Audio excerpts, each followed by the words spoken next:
This is the part of the class where we're going to do questions. So if you guys want to if you guys want to wander. But if you want to hear the questions, get nice and tight so you guys can hear. It'll probably be your questions. So they're about this tall. The lady said, get them in the ground so they'll make it through the moringa. Yes. Okay. So I planted them all. Who's the lady? Oh, she's out in Tonopah. Oh, okay. We're in West Valley. Okay. And she got some seeds and just started growing them. I mean, she probably sold 100 of them. I mean, it was just crazy for $5 a piece. Okay. And each seed was $5? No, each tree. Oh, each tree. Oh, I see. Three in each pot. There's Sure. three in each pot. Okay, cool. So I went home and planted them because that's what she told us to do. Right now? Yeah. Okay. Well, a couple weeks back. Well, it's been a couple weeks now. How tall are they already? They're only like this tall. Oh. And I have flood irrigation, so they've already been flooded really good, deep watering and stuff. Cool. Do I just need to wrap them? What do I need to do to Yeah, make sure that they're going to grow really good until like middle December, and then when the nighttime temperatures start to get colder, they'll just start to slow up. And then if they get too much water, they'll start to turn yellow and kind of like just die. So protect them from dogs, whatever else. Yeah, I've already put chicken wire around them. We're talking about moringa trees. There's a moringa back there too. We have 10 moringa trees here. And if you can go to YouTube and watch my frost protection video. Okay. Just do Jake Mace, winter fruit trees or frost fruit trees or frost protection. I put my name in it. Jake Mace frost protection. Okay. Watch the video. It talks about putting like 4 stakes around the tree, putting plastic around those stakes like a cylinder around it all the way to the ground, and then a frost cloth on top. Okay. Then during the day you just lift the frost cloth off and leave the plastic there. And if you do that, you'll increase the temp by 10 degrees. Okay. You put a light under there, you're even more of a stud. Okay. But that's why you get them to survive the winter. Okay. If they die, don't cry, because Right. a seed is cheap and it will grow. Like I'm telling you right now, your tree right now in the ground, if I grow a seed in April, come 1 year from now they'll be the same size. Your tree and my tree. Right. So you're not really ahead right now, you're just kind of trying something cool. Okay. So if it does die, don't sweat it. Okay. Plant the seed in April. I did take the shavings out of my chicken coop Yeah. and put around it. Oh, I love so that. They have poop and stuff I in do it. the same thing. So I figured it couldn't hurt it. I do it twice a year. I scrape all the wood. So I put wood chips in the chickens. We have 5 chickens by city code. No rooster, just hens. Can you guys hear them? No, that's why. Because they're trained chickens, right? They feel You have a safe. waterfall, that's how you don't hear. No, Yeah, that's So the city- you can have chickens in Tempe? Yeah, just no rooster. Okay. But every city has different restrictions. Like here's my thought about cities' laws. They're all bullcrap. Yeah. The only law that matters is real human law, right? If you are obeying the law of your city, but you're still kind of an asshole and your chickens smell, whatever else, you'll still get complaints all the time. Right. So it's better to have chickens that don't smell, that are, respectful, than to obey the city codes. Be a good neighbor is what I'm saying. Right. So my chickens, I put tons of wood chips in there because the wood chips are full of carbon and the poop's full of nitrogen. And when they get together, they neutralize the smell. Right. So there's no smell, right? Can you guys smell Right. chickens? And also I put the wall there, and there's a trash alley between me and my neighbors. So that way their bedroom's not getting the clucking of the laying eggs. Okay. Yeah. But you're vegan, so you don't eat the chickens or the eggs. you Correct. just- My dogs eat the eggs, and I rescued all those chickens. Okay. So I actually really believe that eggs are vegan if they're from rescued chickens. Yeah. And you guys will laugh, but really think about it. Like nothing else is like that, because the chickens lay 1 egg a day, every day, no matter what. Right. I can't stop them. Right. And there's no rooster. I rescued them from families who couldn't keep them anymore. Right. I'm not breeding them. I didn't mail order them. Right. I'm not meddling. Right. So who cares if the egg is eaten? Right. Anyways, so It's not. Well, and you can take the shells and you can. I don't think so. No one of my dogs. There's no real benefit to it. They used to roam. I used to let them roam, but they go into all the trees, they scratch all the wood chips out. So I built them this whole run. So they have a coop, a basement, and a whole run. And they're pretty happy and shaded and stuff. I dug them like a 2 foot deep So they go down. so they can go down and get cooler, yeah. How many do you have in there? Just 5. What about when he's hot? I have had 10 before, but City Tempe says I can only have 5. So I'm obeying the law right now. It's just 5, but I mean, You have 5 eggs a day. correct. Usually maybe like 3 eggs a day. And in the hottest summer month, there's no eggs. And the coldest winter month, there's no eggs. So like 10 months out of the year. But they're great. And I read a study that said that eggs from relaxed chickens in the backyard that get sun and have a more relaxed home environment have half the cholesterol and twice the omega-3s. Wow. Because the stress of the factory chickens makes the egg crappy too. Makes sense. Mesquite. Which variety of mesquite gives the best carrot for flowers? I think all of them, but I have honey mesquite, Chilean mesquite, and I've also heard that. I mean, the one that's really cool is the corkscrew mesquite. The pod is a spiral. It's also very good for flowering, but they're all good for flowering, all of them. But this one puts off the biggest, best pods, and I think it's the Chilean. I think it puts off the big ones like this. And There's no thorns, right? I've picked a few bags of my own, and my dogs eat them all. So the ones that the whole thing, or you can just eat it, and the inside is sweet. I just suck on it. I get the seed, I suck on it, and it's kind of sweet, and then I spit out the fiber. I love it. There's no thorns on it, right? This one has no thorns, but that one over there does. The no thorns is Chilean. So that one's a honey. Because that one has different pods, and it has a lot of thorns, and it chews me up. I question about But they also are very fast growing, and they do break in the monsoon, so keep them pruned. Yeah. How deep is it, and how close are you planting trees to it? You have to worry about roots. So when I bought the property, it was a big dirt lot.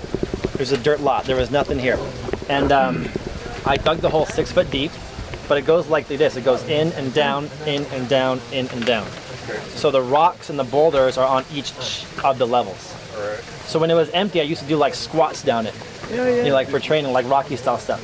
So, and then I took a liner, a rubber liner called a 45 mil EPDM liner. I got mesquite in my mouth. It's an EPDM liner, which is environmentally friendly, and it's guaranteed for 30 years against UV damage.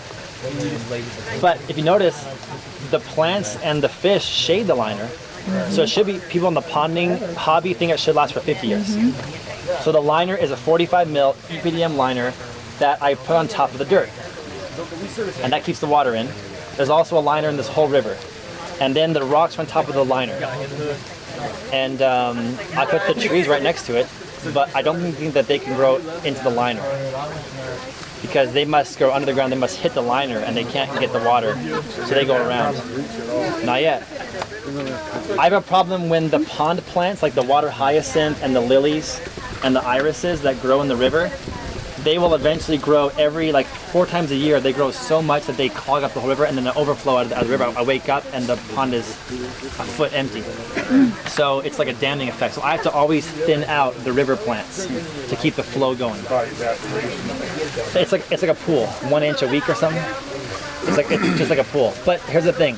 If you had a grass lawn this size and a pond, U of A did a study saying that the pond is a way better use of water, and it uses less water than a grass lawn. Plus a grass lawn does nothing for native wildlife. The pond, I have got 50 plus varieties of birds that come in here every day. I've got 80 dragonfly colors and varieties, like it's insane. And like I got the owls that come in, great blue herons that come in, I have hawks that come in. It's amazing. It's like when you guys are all gone and it's just me sitting here quiet, it's like a utopia back here. It's really cool. Completely unshaded for the most part.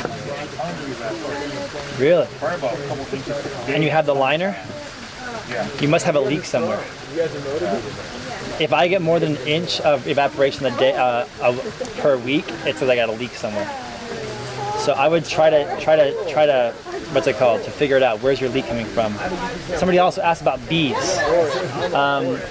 If ever the pond gets a stagnant area where the water is getting stagnant, that's when the bees come.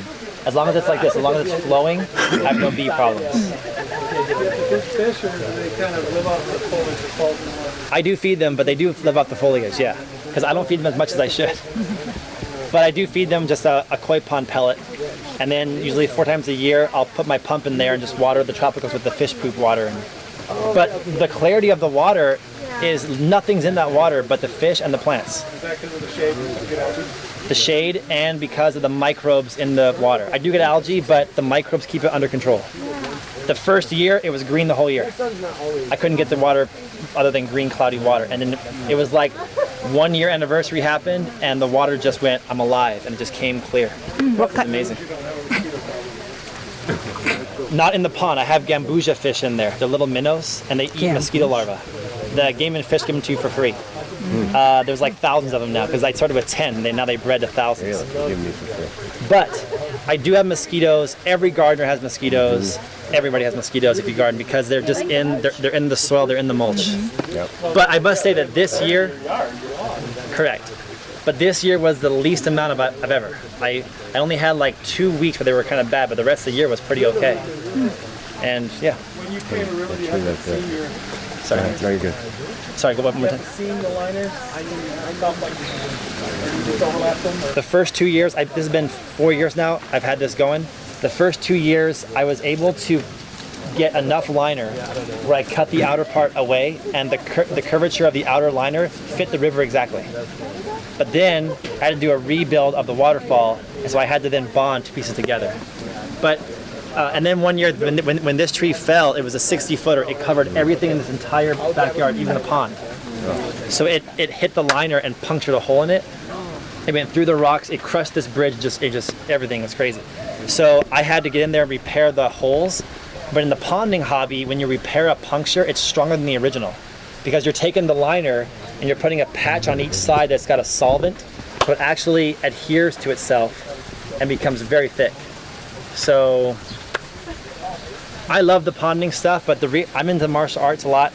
But the reason why I'm not as flexible as I was in my 20s is because of that freaking pond. It's hard. It scares me, and I love it. I love that it's done, because putting all these boulders in place was really hard. It was a lot of work, and digging it was a lot of work, and it does take a lot of maintenance of thinning out plants, keeping it flowing. I mean, you're playing God. And then when you go hiking in northern Arizona, you realize that the flash floods are God's way of cleaning out, or nature's way of cleaning out its pond. So I got to be the flash flood here and clean it out 4 times a year and keep it flowing.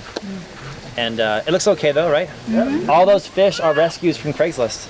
Yeah. Cool. Yeah. Yes. Questions? So Go ahead. Can I take him and I'll take you next? So if you have flood irrigation, is it completely okay just to do the wood chips the same way as well and just flood all that out? Yeah, a lot of folks think that the flood irrigation will carry the wood chips away. But the people, my friends who are doing wood chips and flood irrigation, it doesn't. Like Doug Jones today with the banana sale he's doing at his house. He's got, like right here, this floor is a foot above the ground level. And so up there, we're a foot or 2 above this. So that's like 3 feet above the native clay. Hey guys, it's Jake Mace, the vegan athlete. A lot of you guys have no idea what's happened in my personal life. I've taken care and built this garden from a dirt lot into a food forest in just 7 years. Took a lot of pinched nerves in my back, a lot of sore days, a lot of sleepless nights, a lot of money, a lot of work, and a lot of effort, and a lot of vision. And I was really looking forward to what it would look like 10 years from now. I'm probably not going to see that because I'm moving on, even though I got a divorce. She's keeping the property. I'm moving on to other things. And this yard was all about growing food to make myself and my family and friends healthier from the inside out. But because I'm into fitness and martial arts, I also put in some cool apparatuses like these pull-up bars here that made me healthier and stronger from the outside in. So I'm just taking one more lap around the yard just to enjoy it in its final state that I get to see it in. And I want you guys to join me for one more swing like monkeys on the monkey bars that we built from scratch in the food forest.